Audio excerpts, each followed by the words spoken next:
Isang masaya at perpektong pamilya. A happy and perfect family. Iyan ang layunin ng Diyos na Jehovah para sa buong sangkatauhan. Yan ang kanyang gustong mangyari. At makikita natin yan sa kanyang salita sa unang bahagi ng banal na kasulatan mismo, sa Genesis 1:26 hanggang 28. Makikita natin yung nasa sa isip ng Diyos na Jehovah para sa pamilya.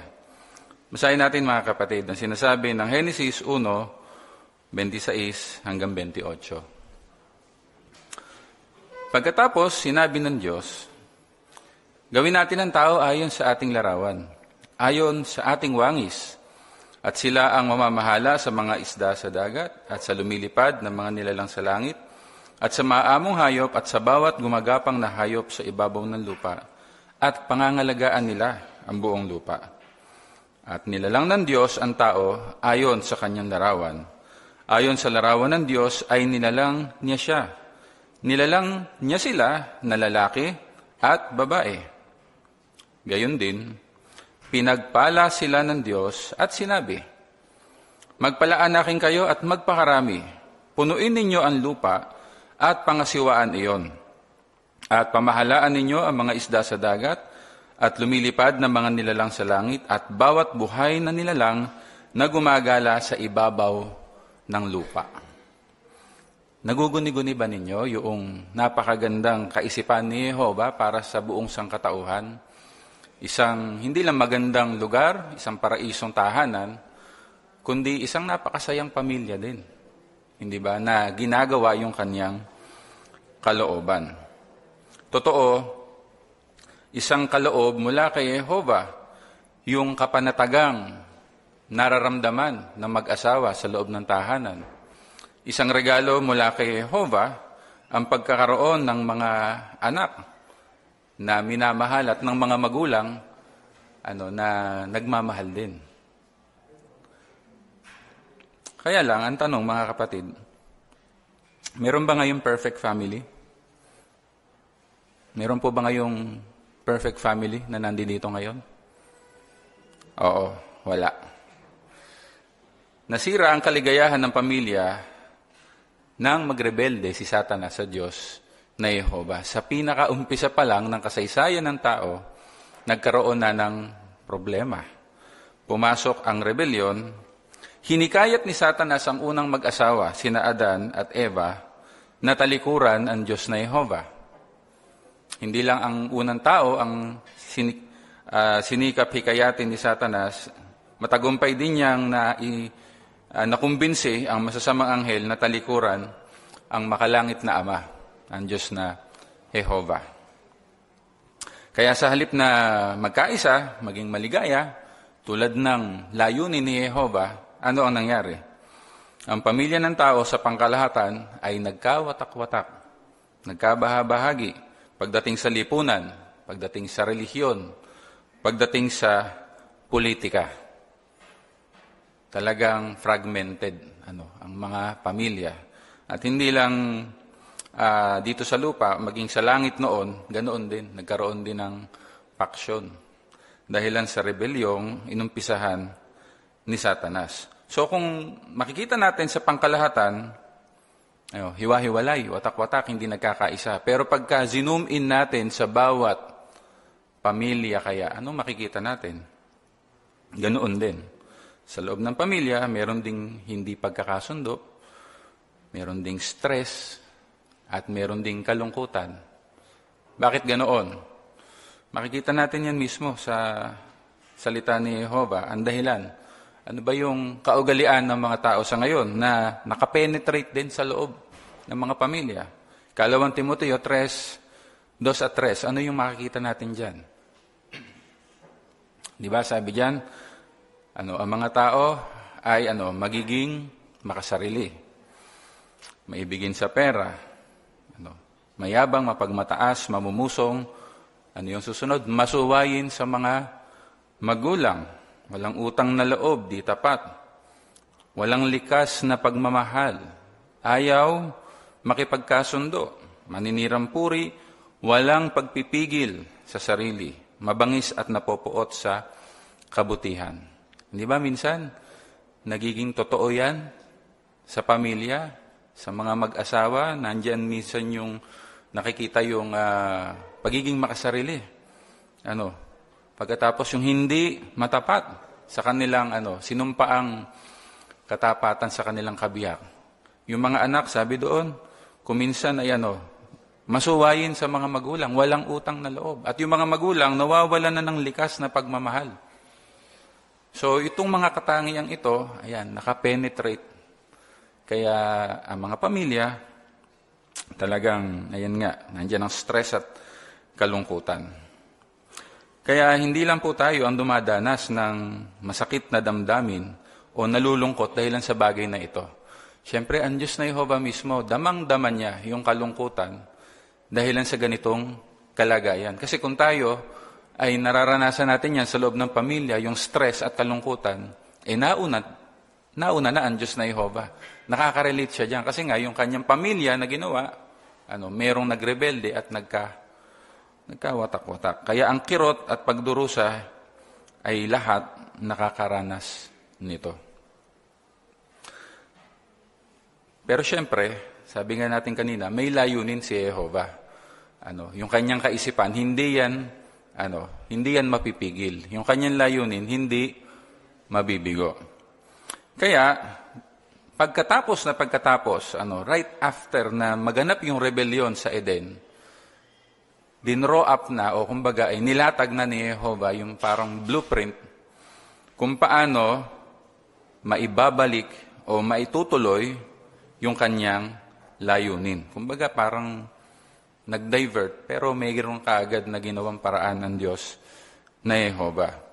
Pinakikita na sa hula, sa Genesis, yung pag-ibig ni Jehovah para sa kanyang mga nilalang, para matuloy yung kanyang layunin, maisakatuparan ito. Ano ba yung hulang yan? Yan na yung nasa Genesis 3:15. Basahin natin mga kapatid.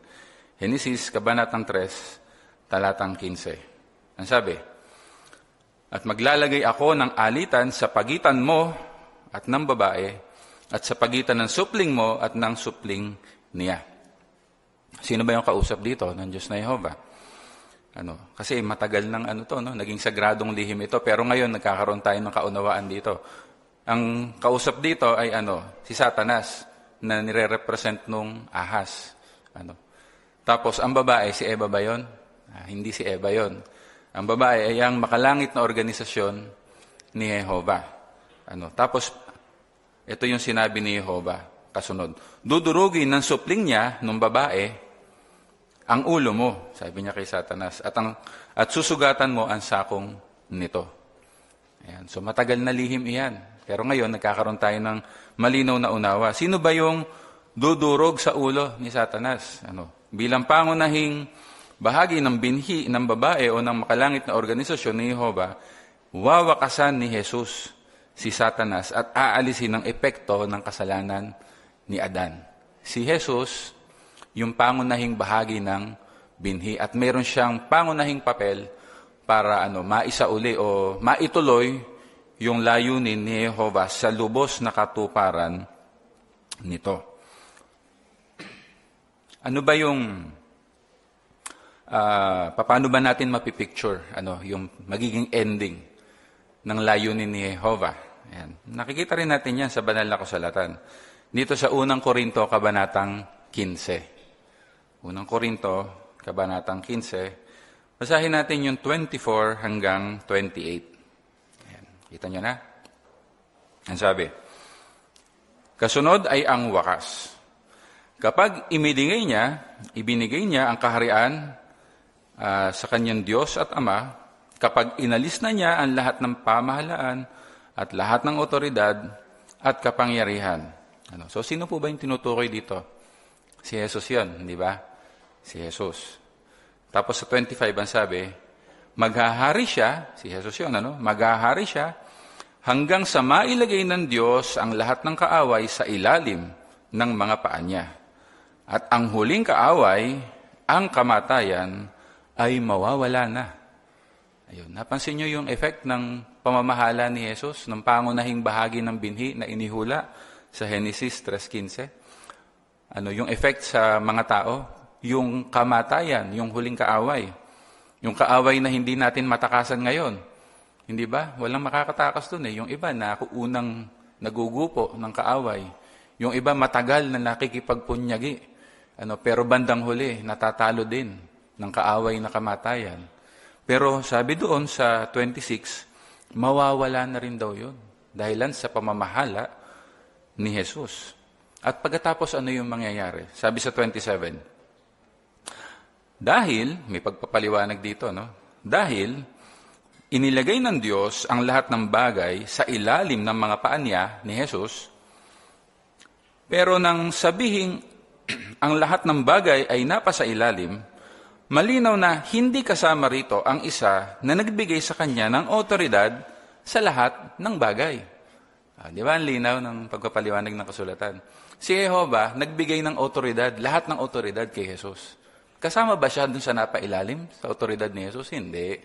Kasi siya yung makapangyarihan sa lahat na nagbibigay ng authority kung kanino niya nais na ibigay. At sa pagkakataong yun, kay Jesus niya ibinigay iyon.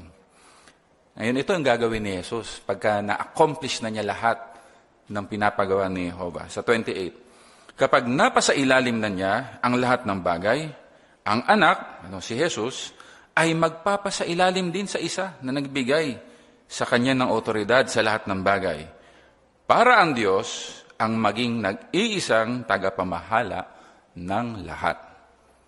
Ang ganda ng ending. Yan ang magiging katapusan ng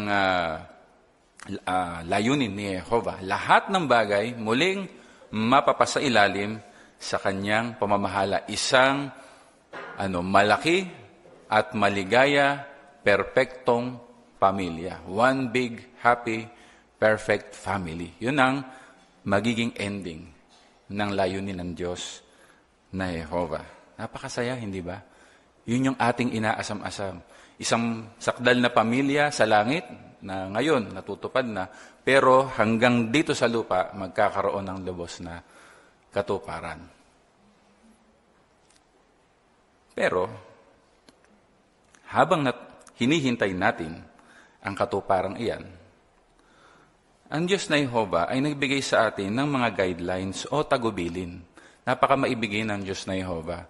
Bagaman mahirap ang kalagayan natin ngayon, maraming problema, suliranin, personal at panlipunan, nagbigay siya ng mga tagubilin para kahit na hindi perfect yung ating family ngayon, magkaroon pa rin tayo ng maligayang buhay pampamilya. Napakabait talaga ng Diyos na Jehovah.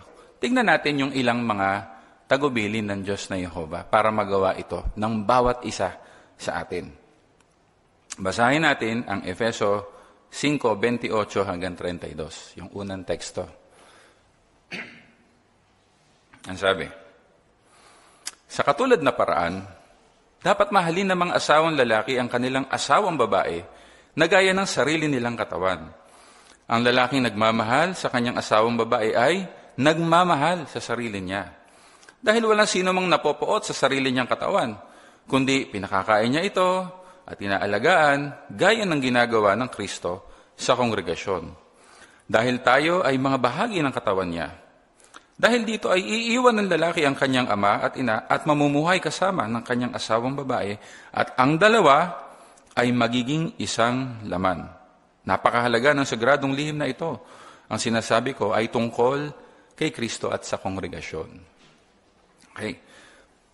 Kanina ay nabanggit natin yung mga masasamang katangiang nakapenetrate sa pamilya. Ngayon, ito yung pang-counter ng Diyos na Jehovah na tagubilin. Kung merong nagiging makasarili at merong hindi tapat, ang sabi ng Diyos na Jehovah, ang unang-una, ang asawang lalaki, dapat ibigin ng walang pag-iimbot ang kanyang asawang babae. Walang pag-iimbot na ibigin ito. Parang sarili niyang katawan. At ganoon din sa asawang babae. Malalaman natin na ganoon din ang gusto ni Jehovah kasi sabi niya, ang dalawa ay magiging isang laman na. Kaya kung ano yung ginagawa ng asawang lalaki, ganoon din yung asawang babae. Walang pag-iimbot na pag-ibig at magpakita ng tunay na katapatan sa isa't isa. Di makasariling pag-ibig. Ayan. So, kailangan i-develop iyan at pagsikapan, linangin ng mga mag-asawa. Ano pa? Paano pa magagawa ito? Nandito rin sa Efeso. Akyat natin ng kaunti yung pagbasa. Efeso 5:22 hanggang 25 naman. Ano yung makikita natin? Sabi sa 22, magpasakop ang asawang babae sa kanyang asawang lalaki, kung paanong nagpapasakop siya sa Panginoon. Dahil ang asawang lalaki ang ulo ng kanyang asawang babae, kung paanong ang Kristo ang ulo ng kongregasyon na katawan niya at siya ang tagapagligtas nito. Ang totoo, kung paanong ang kongregasyon ay nagpapasakop sa Kristo, ang mga asawang babae rin ay dapat magpasakop sa kanilang asawang lalaki sa lahat ng bagay. Mga asawang lalaki, patuloy na mahalin ng inyong asawang babae kung paanong inibig ng Kristo ang kongregasyon at ibinigay ang sarili niya para rito. Anong matututuhan natin sa guidelines na yan na inilaan ng Diyos na Jehovah? Pinakikita na kapit dito yung pagiging organisado ni Jehovah. Hindi ba si Jehovah ay napaka-organisadong Diyos? So ano ba yung organisasyon na inilatag niya sa pamilya? Mayroong mangunguna o mayroong ulo, yung asawang lalaki, at magpapasakop ang asawang babae. Katulad daw ng pagpapasakop ng kongregasyon sa Kristo. Yun yung ginamit na example. So hindi ba parang dehado naman yung mga asawang babae doon? Sabi, magpapasakop daw sa lahat ng bagay. Sabi doon sa 24, sa lahat ng bagay. Ang totoo, ito ay isang maibiging paglalaan din ng Diyos na Jehovah. Di ba mga kapatid? Kasi kapag walang nangunguna, o kung dalawa ang nangunguna, ayan, masaya ba yun? Magulo yun, di ba? At pagka magulo, hindi masaya yun, malungkot. Nagkakaroon ng kalituhan. Lalo na kung may mga anak na.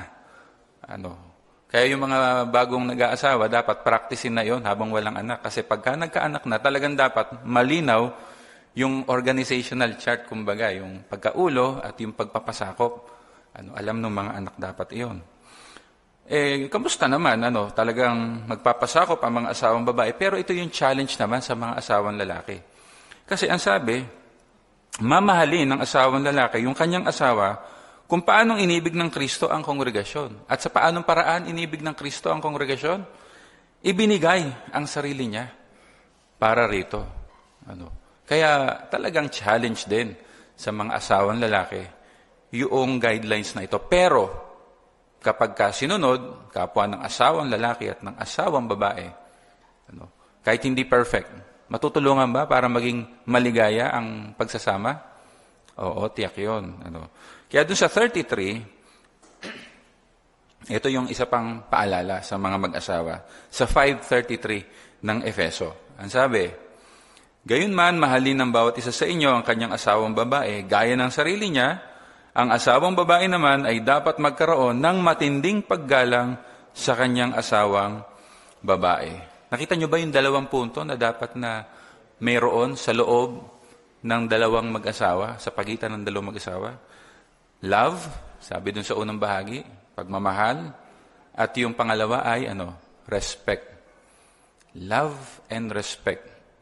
Dapat parehong ginagawa yan ng mag-asawa. Pagka ginagawa yan ng mga mag-asawa, matutupad sa kanila yung nandun sa sinasabi ng Ecclesiastes na sila ay magiging panaling gawa sa tatlong hibla. Kasi hindi lang silang dalawa yung magkasama, kinakapit nila yung mga simulain o guidelines na inilaan ng Diyos na Jehovah, magiging tatlong hiblang panali sila.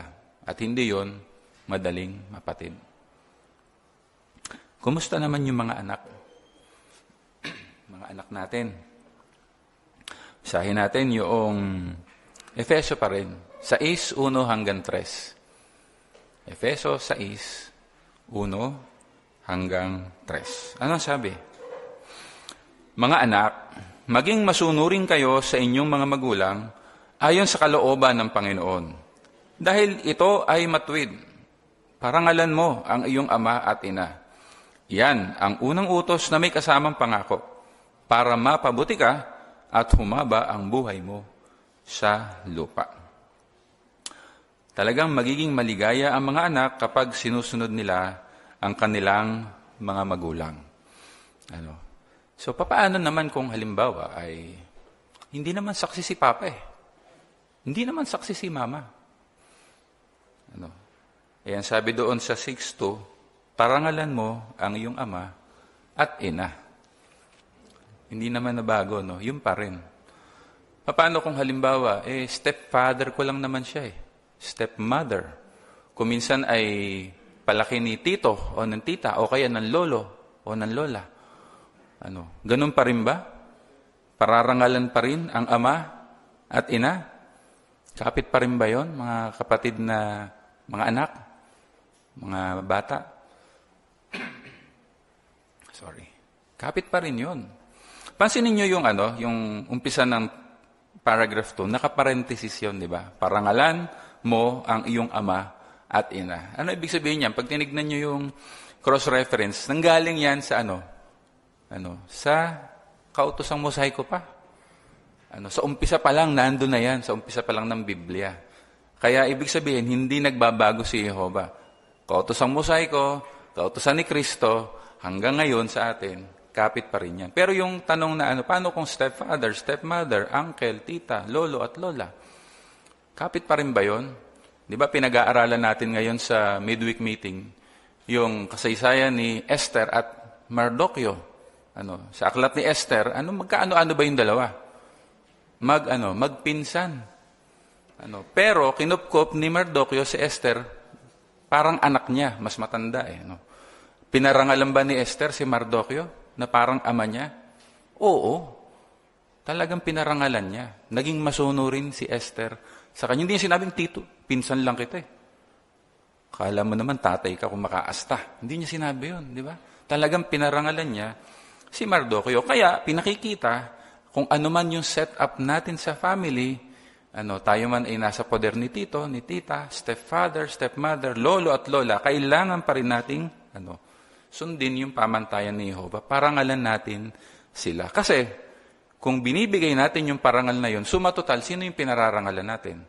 Yung nag-umpisa ng pamilya, ang Diyos na Jehovah.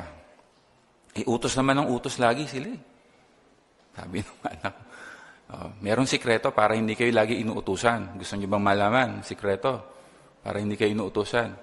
Bumangon ka na, lalabas tayo sa larangan, tanghali na.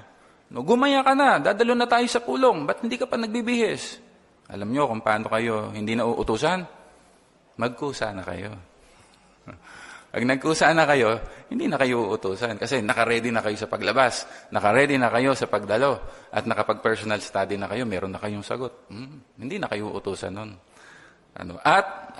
Pinararangalan nyo ang inyong ama at ina. Huling paalala para sa mga magulang. Efeso 6:4. Anong sabi? Mga ama, sama na rin natin dyan yung mga ina. Mga ama at ina, huwag ninyong inisin ang inyong mga anak, kundi palakihin sila ayon sa disiplina at patnubay ni Jehovah. Paano ba nagagawang mainis o mairita ng ama o kuminsan ng ina ang mga anak? Paano ba nangyayari yun? Naiirita sila. Ang totoo, pagkang bata ay nag-uumpisan lumaki, nakikita niya na napakagaling nila daddy at mommy. Di ba? Pag toddler sila, para silang superheroes at paningin ng kanilang mga anak. Di ba? Inaaruga sila, kayang-kaya silang buhatin, lahat ng problema kaya nilang solven sa paningin ng mga anak. Pero habang nagkakaedad sila at nagkakamulat na yung isip, nare-realize nila na hindi perfect ang kanilang mga magulang at marami nga kamong shortcomings din. Maraming pagkukulang. Pero paano ba yung pang-iinis na sinasabi dito? Kapag tayo po ay hindi nagiging consistent sa ating sinasabi at sa ating ginagawa, may inis yung mga bata. Kasi nga, matatalino yun eh. Sinasabi natin yung isang bagay, pero iba naman yung ginagawa natin. Pag nakita yan ng mga anak, may inis yan. Personal study ka. Kumusta yung family worship? Nagagawa ba natin? Hindi nga tayo nagpa-family worship eh. Diba? Maiinis sila. So, kailangan maging consistent tayo sa ating ginagawa at sa ating sinasabi sa kanila para maiwasang mainis ang mga anak. Siyempre, hindi nga tayo sakdal at talagang ang totoo, pag nag-umpisa kang magkaanak, hindi mo naman alam talaga kung ano yung mga dapat gawin agad. Pero doon sa 6.4, mayroong paraan para magtagumpay ang mga magulang kahit na talagang maraming hindi alam na gawin sa umpisa. Ang sabi doon, palakihin sila ayon sa disiplina at patnubay ni Jehovah. Kapag sinikap ng mga magulang na yung kanilang pagkilos, yung kanilang mga tagubiling, ibinibigay sa kanilang mga anak, yung mga utos na kanilang ginagawa, ay ayon sa disiplina at patnubay ni Jehovah. Yan, malaking tulong po yun. Magiging mga matatalinong mga pasya yung ating maibibigay sa ating mga anak at maiiwasan natin silang mainis. Kaya kung gagawin natin lahat, itong ganitoong mga guidelines at tagubili ng Diyos na Jehovah mula sa asawang lalaki, sa asawang babae, sa mga magulang at mga papel ng mga anak. Matutulungan ba tayo nito na maging maligaya kahit hindi perfect yung ating pamilya? Oo, sigurado yon. Talagang magiging tunay na maligaya ang lahat kapag sinunod ang mga tagubili ng ating makalangit na Ama, ang Diyos na Jehovah.